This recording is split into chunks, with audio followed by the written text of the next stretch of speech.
Hi guys, my name's Adele Onyango and welcome to another episode of Legally Clueless. No, seriously, I have no clue what I'm doing, but I'm pretty sure I'm not the only one. Hi, I hope you've had a great week since the last time we caught up in the last episode.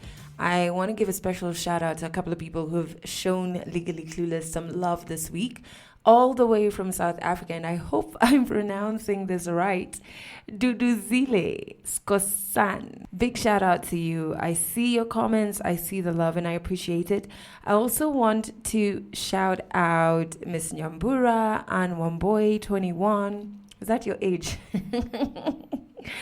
And Salim Sheila, who are also showing love, and somebody who comments on almost each and every episode. This chick bouquet. I hope y'all are having a fantastic week so far. So in the last episode, I told you I was launching Perspective, so that was so amazing.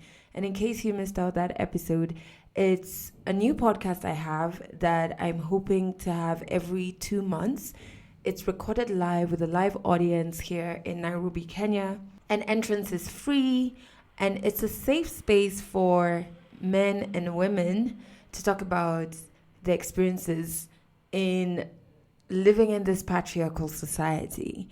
So as you're listening to this, Perspective Episode 1, Part 1 is already out. You can get the link to it via my Instagram page. That's at Adele Onyango. It was so interesting recording that podcast. First and foremost, how did my voice go? On the day of, I was just like, yo, my enemies are really putting in that work. What God do they pray to? He works instantaneously. No, but I had been fighting a flu for like 2 weeks, and I think because of all the running around and the nerves, I probably wasn't eating right as well. But I managed. And when I was editing the podcast, my voice actually didn't sound so bad. But going through last week really got me thinking about dreams and the things that we want to achieve in life, the things that are in our heads. And we see it every single moment, and we wish that they can become a reality. And sometimes some of us move past just dreaming to trying to make our dreams a reality. Sometimes we're still in the dreaming phase, and that's okay. However, it's not easy trying to make your dreams a reality. I think that can sum up my 2019. Even though my journey to where I am now started yonks ago, I genuinely believe 2019 has been me being proactive in trying to make my dreams a reality. And it's meant overcoming fear, which is one of the hardest things to do. But my best friend Val told me that fear of the unknown, which is a fear that I battle all the time, can either be constructive or it can be destructive. And it's you who gets to decide what its effect will be. So just an example. For example, every time I'm posting up a Legally Clueless episode, I'm like, oh my God, is this shit dope? Like, will it touch people? Will they enjoy? Will they be entertained? And sometimes it really cripples me before I hit that post tab. That fear could be destructive if I let it overcome me and I never post up the episode. But it could be constructive, which is a path I've taken, because it makes me want to make each episode much better, and it makes me read up more on podcasts and podcasts in Africa. And how do you effectively tell a good story? So that's how the fear then goes from being destructive to constructive. I want to talk about dreams in this episode because that's the journey I'm on. And I've realized a couple of things that I thought I should share. Trying to make your dreams a reality is going to require a lot of hard work. So for example, trying to set up my studio to be able to be recording these podcasts was hard work. Like, I had to find the right contractors. Those of you who are in Kenya, you know, getting fundis. I don't know what to call fundis in English. Fundis, the guys who construct and do everything. Trying to get a fundi who will keep time, keep schedules, is like trying to find a unicorn. Hardest thing ever, but I had to do it. And then came getting the right equipment and getting on Amazon and looking at those prices and saving for them and then making that payment. and hoping that, my equipment will get to me in Kenya, and it did. To then setting up the equipment and trying to figure out, okay, which software is the best software to use? What are the different levels for microphones? Like, I'm actually semi-flying blind, hence legally clueless, right? But I'm doing it and I'm putting in the hard work. I'm editing, for example, Perspective. It took me 5 hours to edit the audio for that podcast. But I really enjoyed those 5 hours. I didn't even realize it was 5 hours until I did the math with my husband. I was like, oh my God. It took me 5 hours.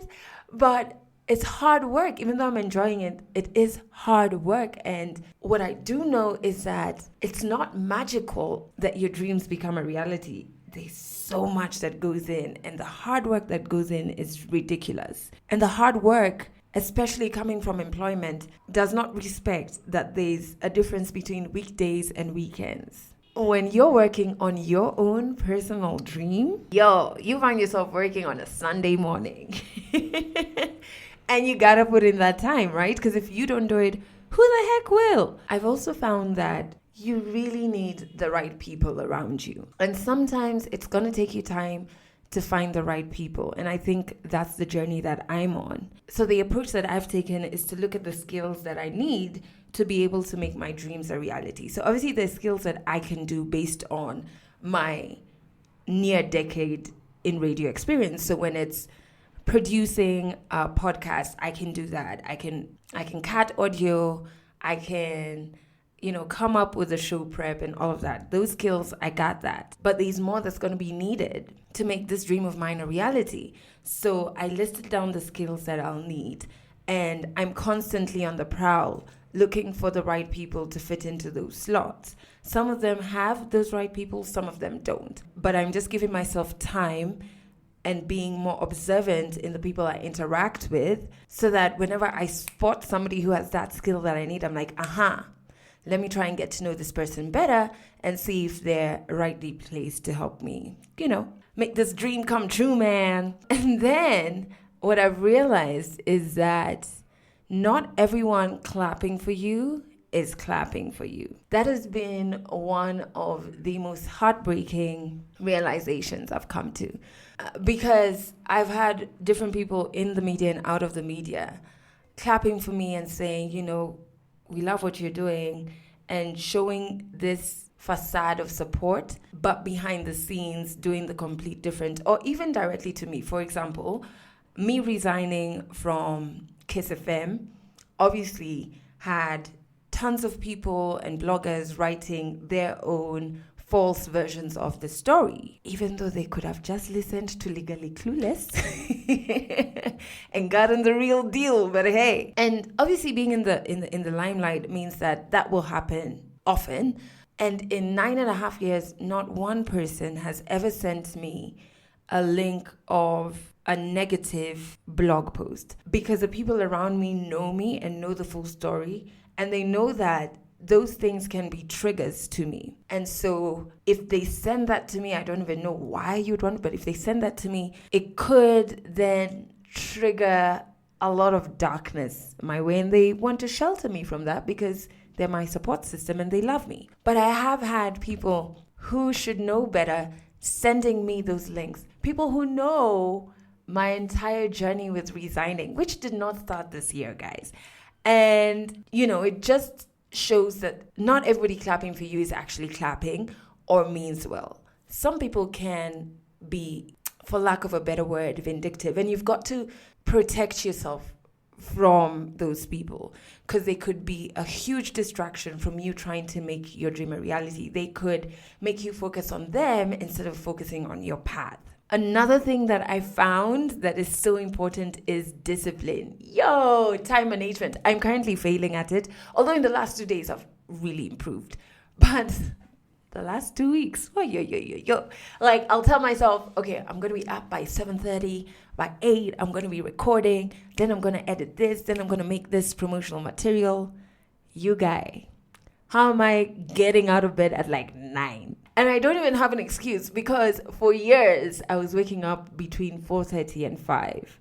So it's not that I can't do it. It's just that I'm struggling with the discipline. So I'm trying to change that around though, and time management. My God, I'm really trying to change that around, because when it's only you who's holding you accountable, you have to be like more stern. Like there's no boss, there's no HR, anywhere to. It's just you who's going to decide whether you're going to get shit done that day or not. I want to talk about giving up.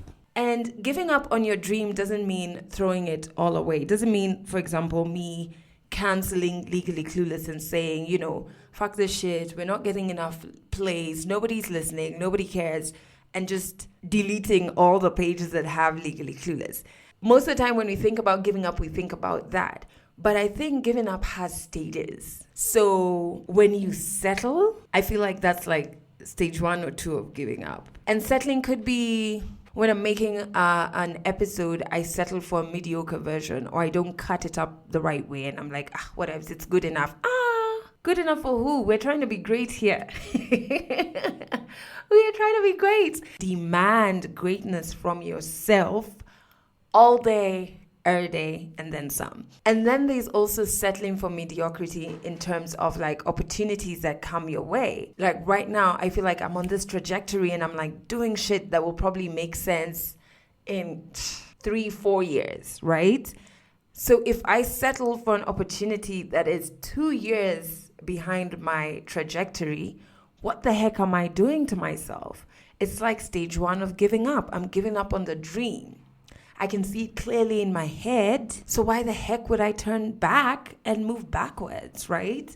So when people say don't give up on your dreams, what I've realized is that there's levels to this shit about giving up. And I'm not trying to fulfill any level. Even when it comes to 100 African stories, a couple of weeks ago, I went to record in a news station a story by a Kenyan sports journalist. He writes sports articles, he writes scripts and sports stories for radio. He also produces one of the top sports shows in Kenya. It's called The Score, and it features one of the top sports journalists, stroke radio presenters, stroke TV presenters, Kara Radul, and his name is Alex.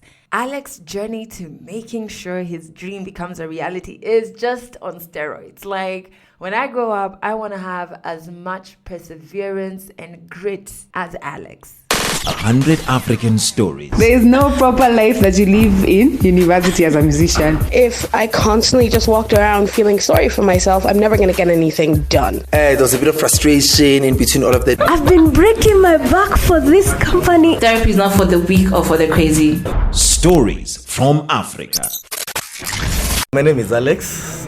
Most of my friends call me Aleki, and my country of birth is Kenya, specifically Machakos, Kenya. That's where I was born. Growing up, I think I had one mind in my career. Like, the only thing I ever wanted, even when we went to family gatherings and you are kids and you're being asked, what are you going to do in the future? Yes. My only thing was being a journalist, especially on radio. I really used to love radio a lot, and I used to fight with my mom over radio because she wanted to use the radio. I still want to listen to sports. And back then there was a show on KBC called Ukumbi wa Sport. That's when I was now developing my love for sports, because I used to play with my schoolmates and my kids.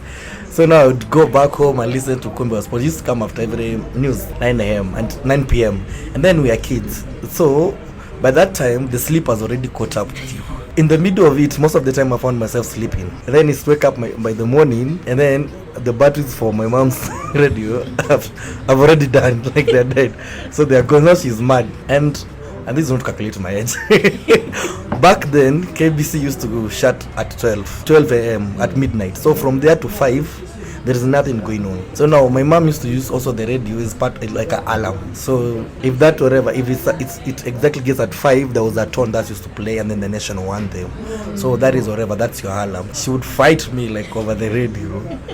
because it used to use like 5 batteries, and then the batteries were very expensive, like ever radio were very expensive. And then I had to develop something to make sure the radio uses like 3 batteries. The batteries, all of like almost of them were empty. Yeah. So there is a space for 3 batteries, and then there's a space for 2 batteries. So I was trying to connect like a lot of batteries from outside, so that I get to listen to the radio. Then when I connected a wire between the 2 spaces for the batteries, and then there was 3 batteries, the one for the slot for 3 batteries, and then there's the other one for 2 batteries, there was no batteries. Instead, I was trying to connect another batteries outside. But then I connected the wire, the radio started talking. And that's how my mom now started buying 3 batteries. She was happy with something I could do to save her batteries. So I started like, I had like some really great guys I used to follow. There's Jacko Yo, there was Elena Shibeka, and then there was Peter Kimeo. Those are the guys I really used to follow a lot for sports. That was before the FM stations came on board, in 2001. Then that's when FM stations started coming in. So those are the guys like I used to follow a lot. Like these guys are reporting on what and what. I was keeping an eye on whatever, the international football, the World Cup, Nini. If your TV is not working, you sneak out, you go and watch whatever from a jirani, or you lie to your mom. I'm going to say it to my shoshu because she has a tell, you'll watch something. So that's when I started now, I want to get into the media. I used to feel like I really want this thing. Then now came the era of FM station. Back then, kids, they had Radul. Yeah, they got Radul for sports. So at least we used to get a lot of whatever international news. It's not like, back then it wasn't like now, when a match is being played at night and by 6 a.m. guys have results. Back then a match could be played and you could take a day without finding those results. The only result you're getting is the one from the country, from Kenya. Now it's the reverse. You can go for a day without getting results from Kenya, but the one outside, because of now the internet and all that, you can get them easily. So now it became I became addicted to radio. By the time I was going to high school, my mind was already set up. I even told my friends, I'm going to do whatever. My brain is set up with media. You can't change it. So I went to high school, we started whatever, we would watch telly, watch your favorite whatever, TV anchors. And I was so much into sport. I remember there's a time we had, the last time Kenya was in AFCON, in 2004. There's a day we were being denied to go and watch that football. And we really rioted. That almost got me suspended. At the end, the principal was like, I understand you guys wanted to watch your nation. I remember back in high school, you remember we have notice board where we used to have a newspaper. I used to rush there to check sports, what has happened. At the time I was in Form 2, I was the Secretary General of the Journalism Club. Every time I go home, I had this a small radio my dad gave me. Now that's not for listening to the FM station. If it was morning, Kiss, then you go to back, you listen to Kiss again, then there was a reggae for Kajairo. You keep wondering, one day, I'm going to be there. So when I was finishing high school, we normally had this, I don't know whether you guys had it, this farewell book guys write for each other. Yes. I can still show you that book. It's from my page 1 is written, one day I'll work at Kiss 100. Because that was my dream whatever, my dream station. But then we finished school, you go back to reality. You go back to reality to listen in to the radio, and now you have to wait to find out, am I going to college? I wasn't doing anything. Back then watching a TV was also a hassle because your parents have restricted to watching TV at night. Since we are not using electricity, you're using the batteries. And that battery used to last for a week. If you maintain it, it goes for 2 weeks. So you are restricted to that it's only at night, and there's a specific time at night you have to watch this telly. It's not like every day. I had a lot of fights with my mom and my sisters over what I'm planning to do, and our second sister, our second born, she was like, but even if you want to go to media, the media, is for connections, so you have to be connected. Then I would remember the story of Churchill when he was saying, I used to go to theater just chill there until this guest picked me. I told my sister, you know what, that's a story. Yes, even if it means I go chill there until they pick me, maybe I'm going to chill there. But my sister was not for that idea of going to the media. So she organized quickly. I get a slot at this Machakos University for business management, and she even talked to my cousin hey, talk to Alex, we have this slot. I told my cousin no, I'm not going to do any business management. I told her, you know me well, I don't like anything to do with mathematics. This will be torture. And I used to tell my friends in high school, I'm only chasing English, Kiswahili, and history. Those are the 3 subjects I saw they look at in journalism. Now you want to take me to business. And I'm pretty sure I never did well in maths. I never liked the subject. So why are you torturing me more? I told my mom, even if I have to look forever for a college to go, I would rather do it. As long as I achieve my dream of starting something for the media, I'm not going to. And you do remember back then, getting it's a problem in Kenya, like when you want to get like this colleges, Kenya Mass, always whatever. Yeah. There is a lot of back and forth getting those slots. I'd go to check a newspapers, I would see whatever multimedia admitting, you try to apply, you don't get it. So one day when I was checking at the newspapers, I saw Nairobi Institute of Business Studies, and they were offering like 2 years of journalism. And I told my mom, I'm going to this one. And then after a lot of fighting, they finally gave in, like, to me. At one point, I had to leave home and go to stay with my sister. She works in Kitui. And there's a chick they used to stay together. Now she's called Shiro. Shiro now at least understood me when I told her about whatever media and all that. And she's like, yeah, that's good. You can pursue your dream. So my sister now, as we were planning on where to go, she took me to a computer school to do whatever the basics and any. So I started doing that. Then there was a station in Kitui which I started. It was called Sokimau. So I used to go to snipping and checking whatever, but you could not even get a chance to talk. But then you could see the basics of studio. You're like, this is what I want. So with time when I finally got that chance, then it was now time to like not come to school. So it's now my sister, like it's my sister who brought me. She's like, why do you even choose whatever? Look at us. Like all of them have studied whatever at cooperative college. Then the second one is a teacher. So they're like, look at us, you go to cooperative. Cooperative is a very nice college. Should have gone there. You know, I told them, me, I want this college. Yeah. At a college where you can pay for your hostel outside and outside. Yes. So I used to stay in a hostel in Gara. When I got there, when we started, it was all good. But in between, I realized you're getting a bad deal. You're paying money, but the number of lessons you're getting is not enough. You're not getting enough studio time. The studio has no equipment. So now I rallied my friends, like, hey guys, by the way, we have to protest. So one day when we protested, there's a day we held a meeting with the management. And I remember before we held the meeting, the teacher who used to teach us broadcast, no radio, he turned out to be my friend. Yeah. So that day, very early in the morning, he calls me at 6. I don't know where he got my number from. So he's like, this one, so find me in town. I need to talk to you. So I go to town. Like, I had to find my way to town. Then those days you're hustling. So back then I just rushed just to wherever, to Ngara, to find a mat for 10 bob. So I went to meet him and he told me, these are the things you're going to tell the management. The things you want, the things you want. Oh, he helped you. Yes. And I've told the students to rally behind you. No one is going to kick you out of that school. So we met the management. But after a while, we felt like we're not getting what we discussed. So let's go and see now, like the founder of Nibs, Liz. And she used to stay in a different office at a cooperative. So that day we walked there, like the entire class of ours, and I was the one leading them. But when you got there, somehow the management and like noticed this is the guy that bring the problem. So Liz said, you guys can come in. But they said, apart from you, that was me. So they were denying me to get in. I think they were afraid, like they don't tell her the whole story. So my friend said, no, we are going in all of us or not all of us. If Alex is not coming, we're not coming. So Liz said, let everyone come in. So we explained to her, we told her we feel like there's no need for like to pay all that money. Then on a day like a Friday, you come here for one lesson for 1 hour, you go home. You don't have a studio time. You can't even access your studio. You're not allowed here on Saturday yet to pay for all that. So she said, that's not the agreement. The agreement is to get a good deal. You come to the studio is open, or unless there's students using it, the studio is open for all of you. So now from there, things started changing. Like, things have changed. Yeah. Even my friends were like, hey, you fought for us. Tell them, but you need to know your rights. So now the teacher was sitting on a broadcast. He really became my good friend. You know, now we are coming to the second year. Now when you're in the second year, you have to start looking for internship. And I was very comfortable, like, this teacher gonna help me.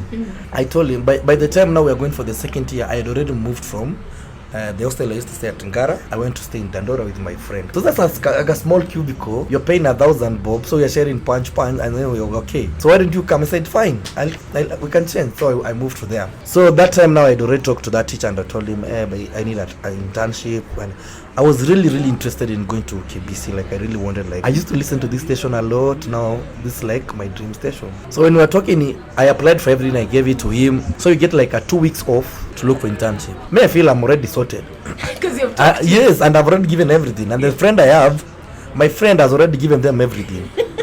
So we decided, why don't we go home? I went to home to chill with my mom. Then after 1 week, a friend of mine called me. Hey, by the names for internship at KBC. Because when they give internship, now they print all the names, they put it on the notice board. The names are out and they are already out. Have you seen my name? No. They just think. I thought I was connected. I really thought I was connected. Yeah. Remember, my mom looked at me like, are you okay? You've changed all of a sudden. So I called that teacher. It's like, yes, a problem happened, but we are sorting. You don't worry, we are sorting. Now I have to change everything and go back to Nairobi. My friend got one, so it's me now. It's really awkward when you wake up like you're staying with someone. You guys were looking for internship, they already have it, and they're so psyched up, they're waking up to go to the station, and now you have to remain back at home. And now since my friend, I think that 1 week was just terrible. And now I'm looking like, so how do my family think? I had I'm getting internship and it's not coming. I remember those days I used to, when I'm sleeping and my friend has already left. Anytime my phone would ring, I'll just pick up with so much. It's like, you know, I'm psyched up. Someone is calling for internship. Then you see, it's just a classmate. Do you have the paper for? You're like, Then I get to learn all of them are getting internship. It's you now, you're remaining. So after 1 week, I thought, this is not working. So I walked to Jogo's. There's a department for information technology there. And there's the guy in charge now of Kenya News Agency. Yeah. It's a government paper. They normally give internship easily. So I went there, I told them I want internship. They said to me, Nairobi, we are already full. I told them, where else can I pick? They told me anywhere outside Nairobi. So quick, I thought like from my mom's place to Machakos a bit whatever far. But if I go to my sisters in Kitui, it's just a walking distance. So I told them I want to go to Kitui. And easily they drafted a letter for me. On the first day I report, I met some friends we were in the same we were with in the college. The first day I report for job, another problem. The guy in charge there, he wants us to sell the newspapers. Can you imagine selling a government newspaper? If the official newspapers, the newspapers we have in this country, even selling them is a problem. Now imagine selling a government newspaper, which people don't know about. So I said no. I wasn't posted here to do sales. I've done journalism. I want to go to field. I want to gather stories. And my friends, they were in the second day doing it. So now they're like, hey, you know, you've saved us. Because now after that, we are told no more selling newspapers. You guys can go gather news and women. And now it's Kitui, and you have many of you. So you have to find stories. So I tried to find where do you guys get stories from. So they direct them. You get from court. I started hustling on my own. I would wake up, I go at 8 because now the boss started disliking me because I've already refused to sell newspapers. The first thing I noticed is I had a very good story my first week, which I picked from police. But when he wrote it under his name. And you could tell this is what I've reported, but it is written under his name. And I felt like this is not good. You should be guiding me, not fighting me. So in between, I had a place to go and act at the TV station GBS. So I went to Nairobi on a Friday for the auditions. The judges are Lucy from Vioja Mahakamani. I impressed her. She's like, you're very good. So we passed those auditions. I used to juggle now between whatever, going to Kitui for my internship. Then every Friday, most of the Fridays, I come to Nairobi for the acting on Saturday, then go back on Sunday.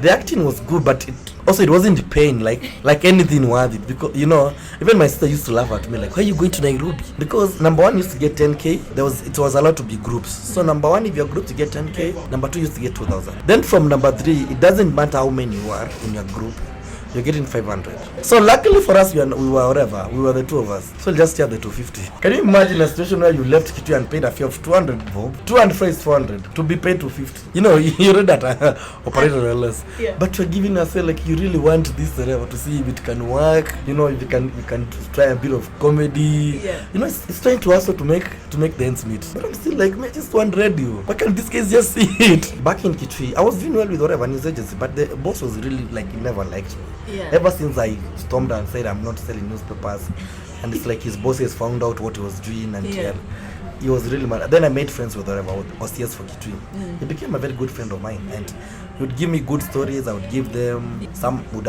even appear whatever on the national TV. And then we came to the last month of internship. And when we were finishing, my friends got very nice letters. And my boss just gave me another terrible letter. I'm like, even if it's disrespect, because he puts it like, she completed it. I'm a man, surely. So I'm like, this letter can't take me anywhere. This internship can't help me. Now I get another fight with my mom and siblings. And now you finish internship, you have to go back home to Machakos and you have to look a job from there. I tell them, no, you can't look for a job for a media job when you're at home. You have to go I have to be Nairobi. After back and forth with my mom, back and forth with my sisters. There's a sister, my that sister, the one I followed, she's in Mombasa. At least she understands me. Because we're going together we are just two cartoons. So she was working. I told her, you just sort me out with whatever you have. I'll find myself whatever. I'll sort myself when I get to Nairobi. I told Mom, by mid-October, if I don't have any internship or something worth it, I'll definitely come back home. So I came back to Nairobi. Now it's back to that GPS thing, acting. My friend got whatever lucky. His internship at KBC was extended. So I'm the one staying at home. If luckily enough the caretaker forgets to switch off the lights, it's me and Afro Cinema, like throughout the day, like daily. Then 2010, Carol Abdul joins Facebook, and since I was one of her fans, like I was the first one to spot. Yeah. Among her first 50 friends, I was there. When I saw Carol Abdul accepted her friend program, I'm like, good. So one day I got the courage. I sent her a message on Facebook. Yeah. Like, Carol, I'm looking for job internship at your place if you could help me. And I never expected her to reply like my message, like all that. I was just giving it a try. And then she got back. She's like, hi Alex, unfortunately you don't have a chance. But there's someone who's supposed to come on Thursday. Yeah. If they don't come, you can take that chance. She was very straightforward. Like, this is my email, a job email. Send your CV to this email. I jumped, like, I rushed to cyber. I sent her my CV, everything. And she told me by Thursday she'll let me know like what's happening. So I was just there chilling. Like I waited for Wednesday, Thursday. She never got back. On Friday I was planning to go home. Like I felt like I don't have money. Why am I staying here? Let me go like chill for 2 weeks.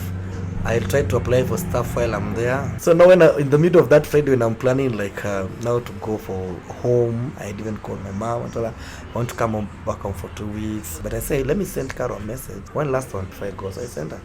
Did you get my email? She said no. Which email did you use? I told her this one. She said no, just forward to me. I forwarded. And then the next reply comes like, got it.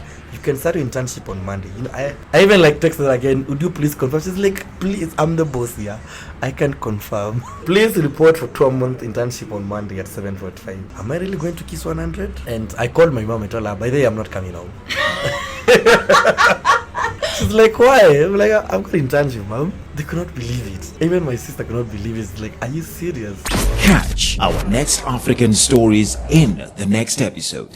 Yo, Alex's perseverance is on a whole other level. Next week, in the next episode of Legally Clueless, there will be another 100 African story. Remember, every Monday I drop a brand new episode, and you can join the Legally Clueless community on Instagram by following us at Legally Clueless Podcast. And that's it for this episode of Legally Clueless. You can share this podcast with your friends. You can keep it for yourself. I'm not judging. Just make sure you're here next week for the next episode.